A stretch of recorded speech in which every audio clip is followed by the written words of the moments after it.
రాకపోవడంతో విద్యార్థులు ఆందోళన చెందుతూ పెద్ద సంఖ్యలో ఇంటర్ బోర్డు వద్దకు క్యూ కొడుతున్నారు. ఈ నేపథ్యంలో అక్కడ తీవ్ర ఉద్రిక్తత నెలకొంది.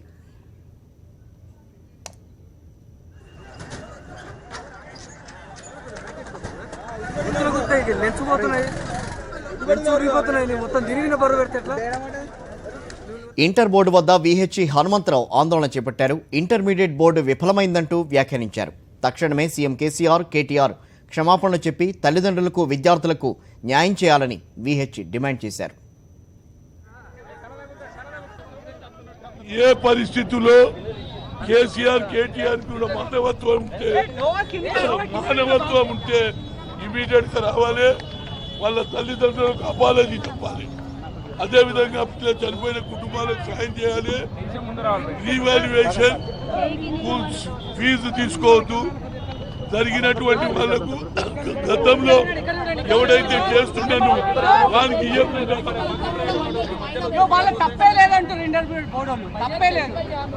ఇక తంతే తెలుస్తుంది. దానికి ఇక తంతర్ ప్రజలు వచ్చి, తల్లిదండ్రులు వచ్చి తంతర్ వాడిని వాళ్ళ తప్పెందుకు లేదు, వాళ్ళు ఎందుకు చేంజ్ చేసిండ్రు, గతంలో ఎవడైతే చేస్తుండో వాడిని మార్చి వీడిని ఎందుకు పెట్టిండ్రు. వాడు కేటీఆర్ కు దగ్గర ఫ్రెండ్ అంట. ప్రైవేట్ సంస్థకి ఎందుకు ఇచ్చిండు అంటున్నా. గతంలో ఇంటర్మీడియట్ బోర్డు టోటలీ ఫెయిలియర్, అంత కరప్షన్. దీని మీద జ్యుడిషియరీ ఎంక్వైరీ జరగాలి. కల్ప్రిట్ మీద మర్డర్ కేసు పెట్టారు.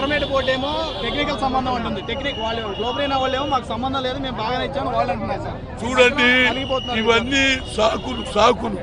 వీడు వాడి మీద చెప్తాడు, వాడు వీడి మీద చెప్తాడు. ఇది చాలా తప్పు.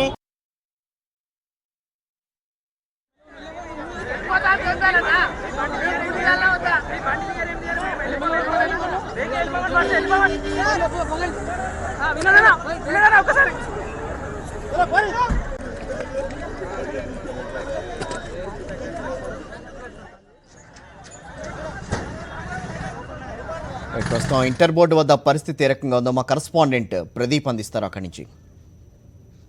4వ రోజు కూడా ఇంటర్ బోర్డు వద్ద ఆందోళనలు, నిరసనలు కొనసాగుతున్నాయి. విద్యార్థులు, వాళ్ళ తల్లిదండ్రులు తమకు న్యాయం జరగాలి. చాలా పెద్ద సంఖ్యలో ఫలితాలు తారుమారయ్యాయి. మెరిట్ రావాల్సిన విద్యార్థులకు కూడా తక్కువ మార్కులు వచ్చాయి. కొంతమంది ఫెయిల్ అయ్యారు.